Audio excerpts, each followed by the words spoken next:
Efeso 1:18-23.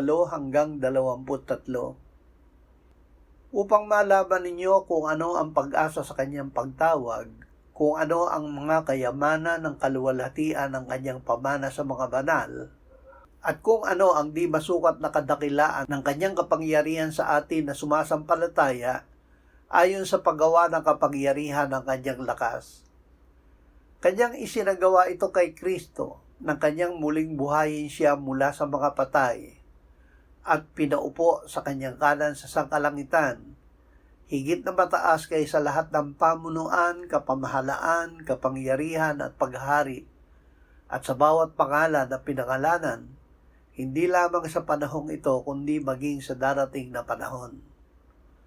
At kanyang inilagay ang lahat ng mga bagay sa ilalim ng kanyang mga paa, at ginawa siyang ulo ng lahat ng mga bagay sa iglesia, na siyang katawan niya, ang kapuspusan niya na pumupuspos ng lahat sa lahat.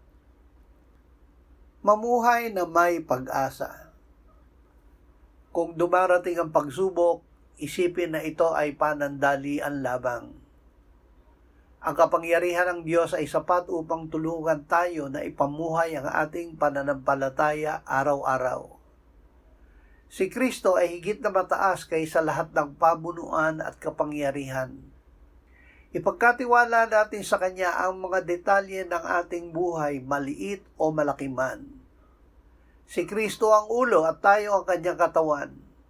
Hindi tayo tinawag na mamuhay na mag-isa. Patuloy na makisama sa ibang mananampalataya. Gamitin natin ang mga kaloob at kakayahan na bigay sa atin ng Diyos upang magsilbi sa ating kapwa.